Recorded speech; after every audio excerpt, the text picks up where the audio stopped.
صل على محمد يا ربي صل وسلم اللهم صل وسلم وبارك عليه وعلى آله.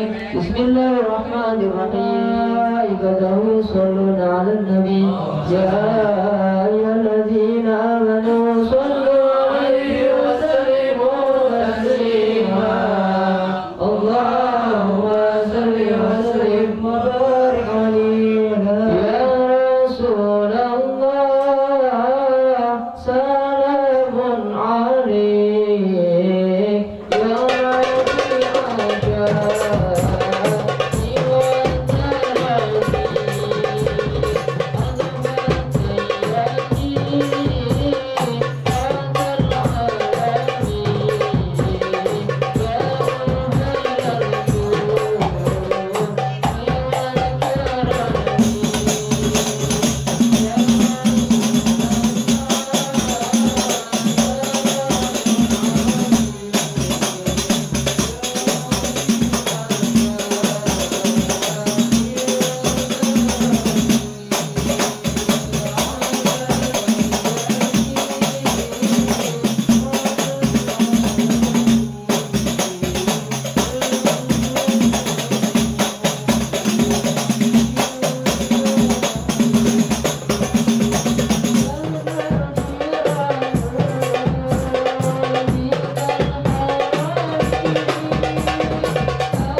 هل من ظالم حاجة البون المظالم فلا من قدامك يا من الأقدم قد جادوا بدموع سواكب ولكم من باب النادم والتائب وخائف نفس عاتب يعود وقد فاز المسلوب ودخول المحبوب ولم يعد حد من القوم وهو خائب لا أدنى الدين الراجب صلوا على فخر الأشياء وقال سيد الأنبياء وأجل الأشياء يكرم الحبائب الله قال آدم بيعني له على المراتب صلى الله عليه وسلم. قال نوح به ينجو من الغرق ويهلك من هو نبي استخرته من لؤي بن الغالب يموت أبوه نور الحاجب سمعه يسمع الصغير خلق بصره إلى سبع الثياب الثاقب قبلهما البعير فجاء سلمت عليه الأشجار وعاطفته الأحجار وأن إليه جدع حنين عزيز نائب يداه تدار بركتهما في المطاعم والمشارب قلبه لا يأكل ولا ينام ولكن للخدمة على الذي قبله ولا بعده لراكب فيما انفصل عن العالمين ووصل إلى رب قوسين كنت له اللهم صل وسلم وبارك عليه. اللهم صل وسلم وبارك عليه وعلى آله صلاة الله ما لاحت كواكب على مدى خير من ركبت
وسبحان من خصه صلى الله عليه وسلم بأشرف المناصب والمراتب رحمته على ما منع من المواهب وأشهد أن لا إله إلا الله وحده لا شريك له رب المشارق والمغارب وأشهد أن سيدنا محمدا عبده ورسوله المبعوث إلى سائر العاجم والأعارف صلى الله عليه وسلم وعلى آله وصحبه والمآثر والمناكب صلاة وسلاما دائمين متلازمين يأتي قائلهما يوم القيامة غير الخائن اللهم صل وسلم وبارك عليه وعلى آله اللهم صل وسلم وبارك عليه وعلى آله بسم الله الرحمن الرحيم أول ما نستودع به غد حديثين ورد عن النبي محمد وعظيما ونحن وصلوا على النبي يا أيها الذين آمنوا صلوا عليه وسلموا تسليما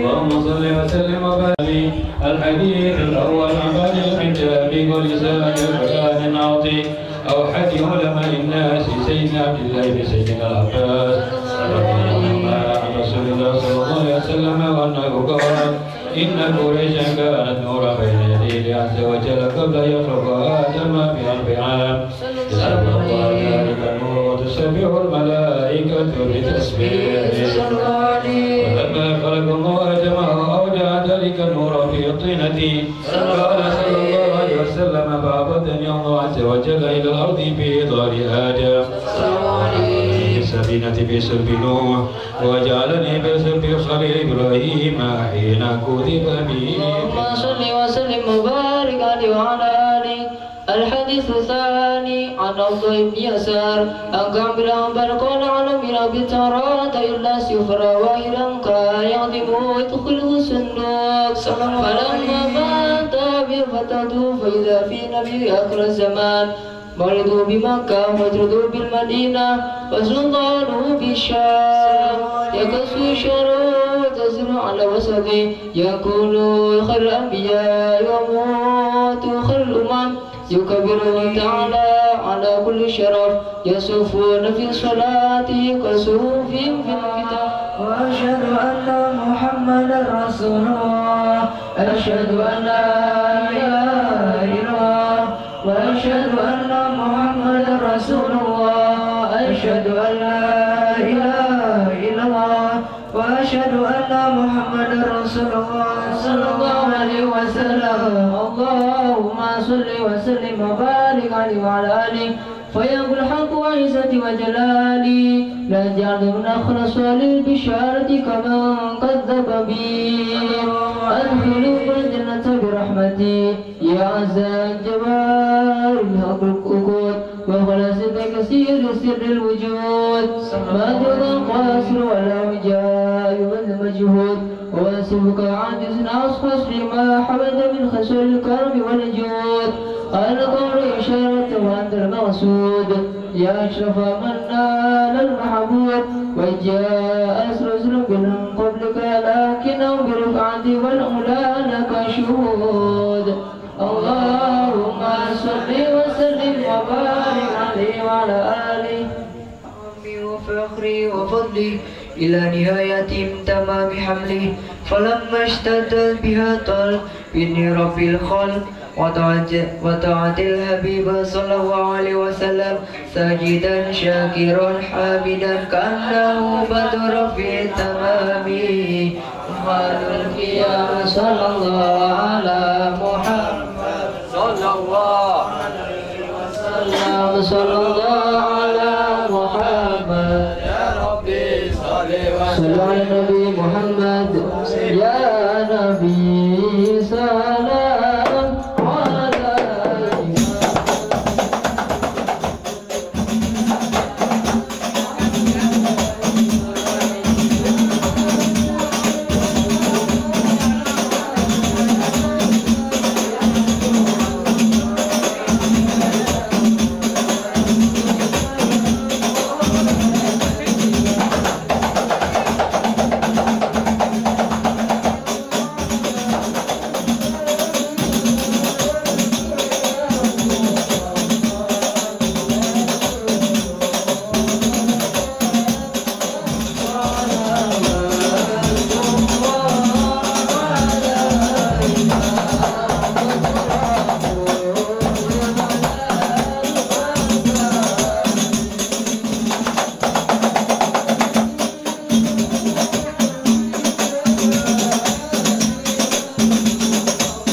وأصحابه أجمعين.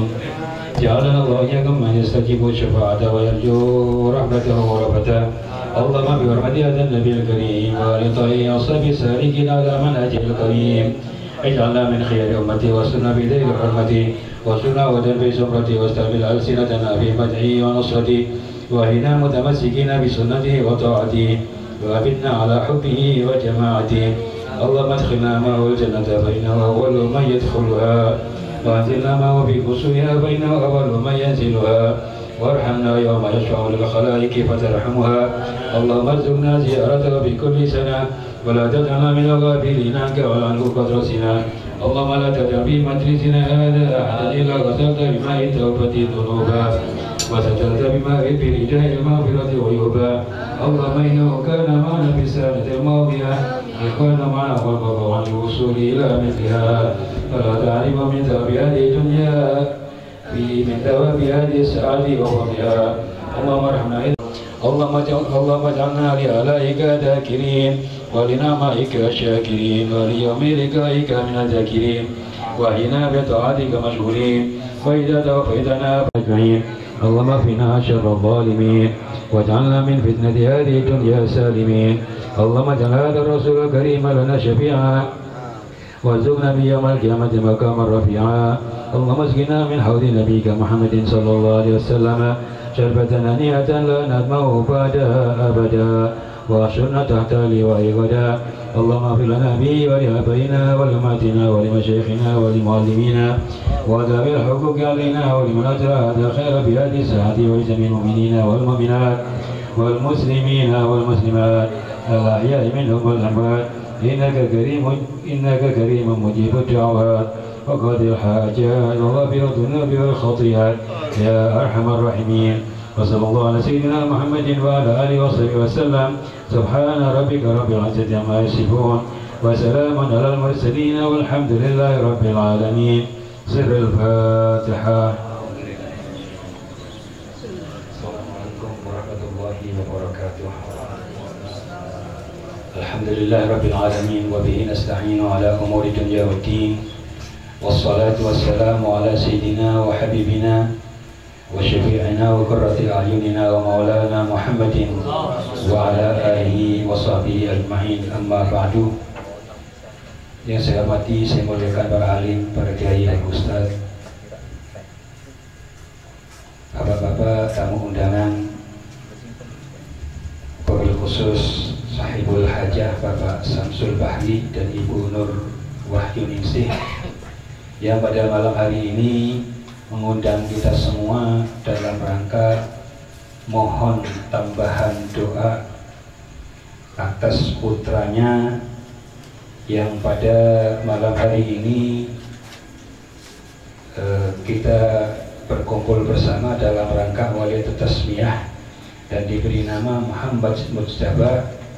Semoga kelak anak ini senantiasa dalam lindungan Allah Subhanahu wa Ta'ala, dalam keadaan sehat walafiat, menjadi penyejuk hati bagi kedua orang tuanya dan akan mengangkat derajat kedua orang tuanya di sisi Allah Subhanahu wa Ta'ala.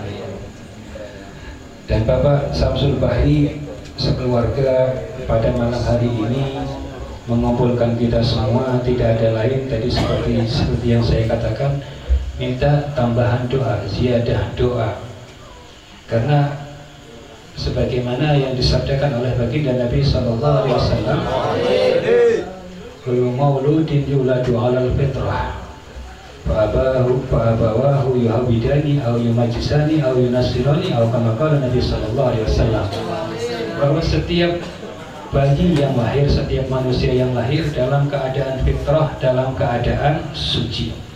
Artinya suci dari segala dosa, karena Islam tidak mengenal dosa turunan. Namun fitrah yang lebih luas lagi, makna fitrah di situ adalah siap menerima kebaikan dari Allah Subhanahu wa Ta'ala. Artinya setiap bayi yang lahir itu siap menerima rahmatnya Allah Subhanahu wa Ta'ala, menerima hidayahnya Allah Subhanahu wa Ta'ala. Tinggal bagaimana orang tuanya tetap mempertahankan kesucian anak tersebut untuk menerima rahmat dan hidayahnya Allah Subhanahu wa Ta'ala, atau orang tuanya justru akan mengarahkan kepada yang jauh dari rahmat dan hidayahnya Allah Subhanahu wa Ta'ala. Dan maaf para bapak hadirin, zaman sekarang ini kalau kita berbicara tentang anak, ini sudah sangat memprihatinkan. Anak kita ketika kita keluar dari rumah kita tidak tahu anak kita bergaul dengan siapa, apa yang dikerjakan di luar. Dan sebagai orang tua mustahil akan mengawasi anak selama 24 jam. Dan kalau kita perhatikan juga di rumah-rumah kita, anak kecil sekarang pandai mainan handphone.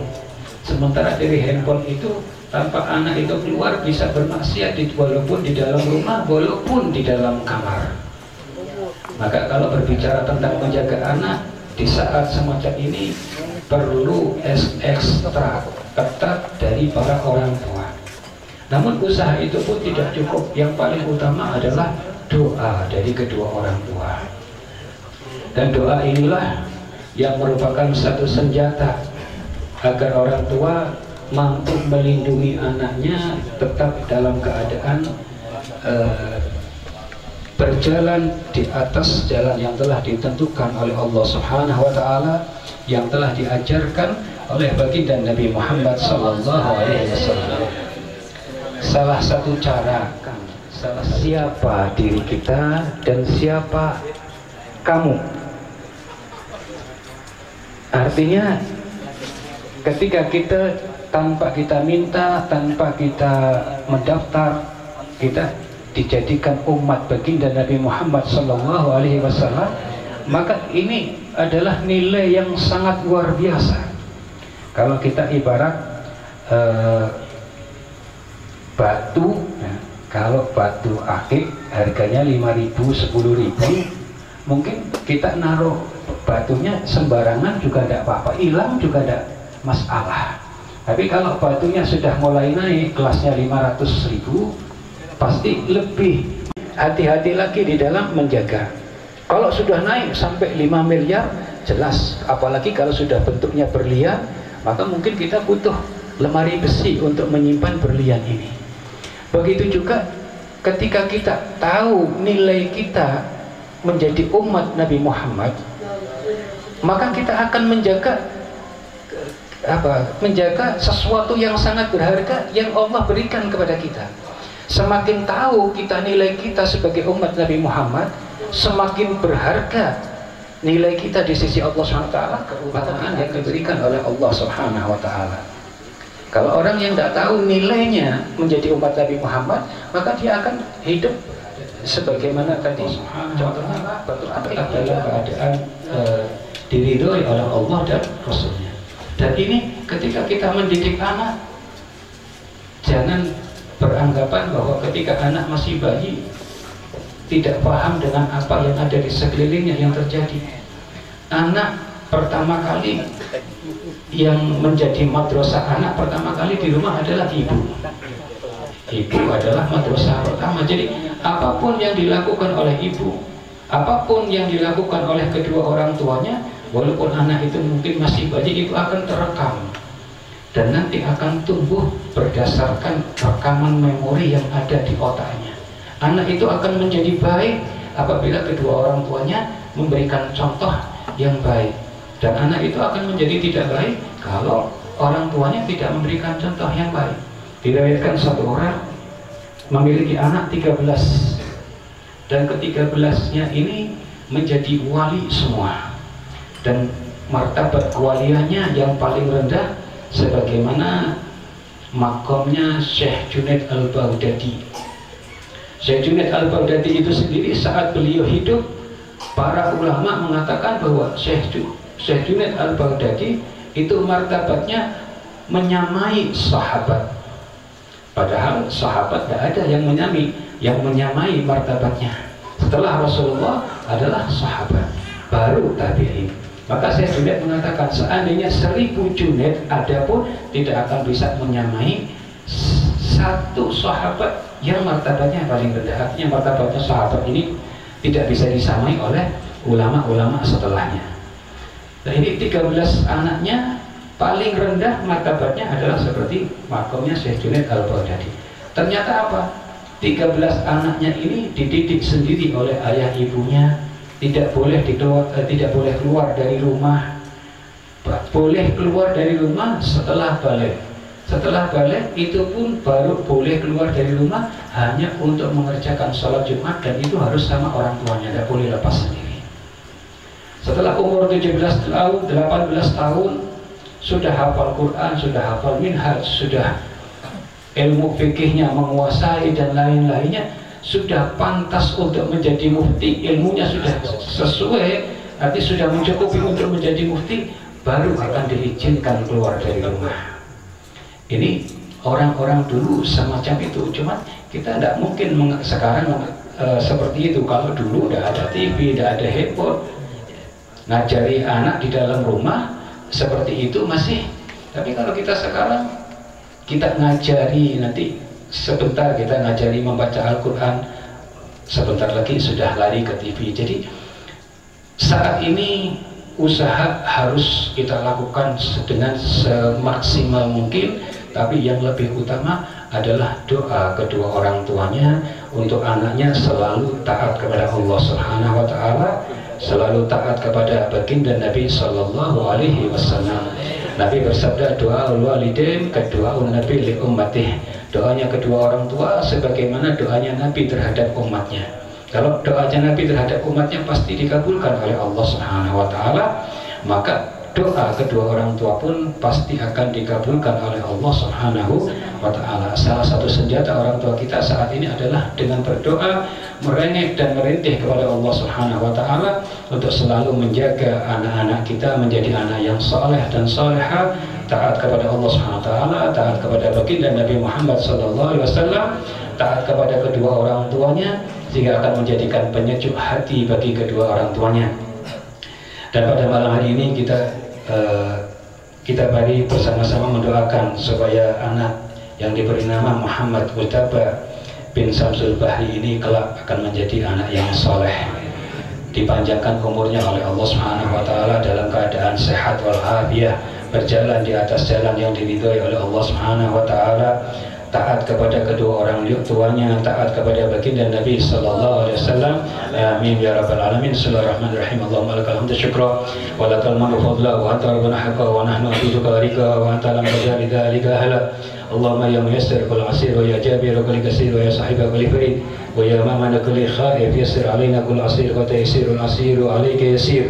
Allahumma ya man la yahtaju bil bayani wa tafsir hajatuna ilayka kathir wa anta alimun wa khabir.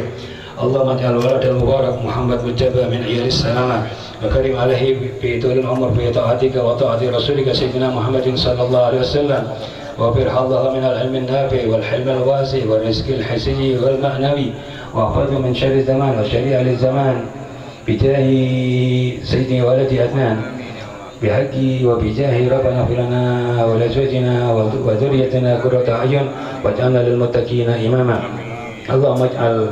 اللهم اجعله من الصالحين واجعله قرة عين لوالديه ولسيد المرسلين بحقي وبجاه حبيبك سيدنا محمد صلى الله عليه وسلم. ربنا آتنا في الدنيا حسنة وفي الآخرة حسنة وقنا عذاب النار. وصلى الله على سيدنا محمد وعلى آله وصحبه وسلم والحمد لله رب العالمين. Mohon maaf sebesar-besarnya, ada afu minkum. Wassalamualaikum warahmatullahi wabarakatuh.